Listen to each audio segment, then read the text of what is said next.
Pizza hazırlayırdım, amma qızım dedi ki, mən çiyələkli pizza istəyirəm və keçdim onu hazırlamağa. 1 stakan suyumuzun içərisinə, ilıq suyun içərisinə 1 yemək qaşığı quru mayanı əlavə edib qarışdırıb bir neçə dəqiqə gözlətdim. Daha sonra bir mikser qazanımın içərisinə 2 stakan un, 1 yemək qaşığı qarğıdalı unu, 1 damcı duz, 50 mg duru yağ və hazırlamış olduğum quru mayalı suyu əlavə edib yaxşıca yumuşaq bir xəmir yoğurdum. Səhər tezdəndən axşama qədər gözlətdim. Əlləşib bütün xəmirləri tökürəm. Okey. Tökə bilmirəm.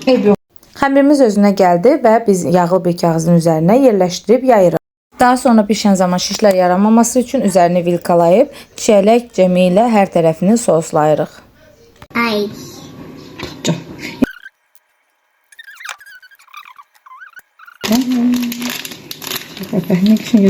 Son olaraq isə marshmallow, çiyələk və şokoladımı 3 hissəli şəkildə pizzamın üzərinə yerləşdirirəm. Siz qarışıq da hazırlaya bilərsiniz. Bizdə qızım ayrı-ayrılıqda istəmişdi deyə mən o şəkildə hazırladım və 170 dərəcə sobada, əvvəlcədən isitdiyim sobada təxminən 10 dəqiqə bişirdim.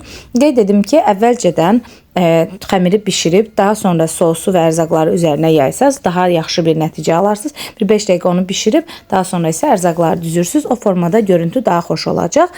Hazırlaması bu qədər rahatdır. Hazırlayan hər kəsə indidən nuş olsun.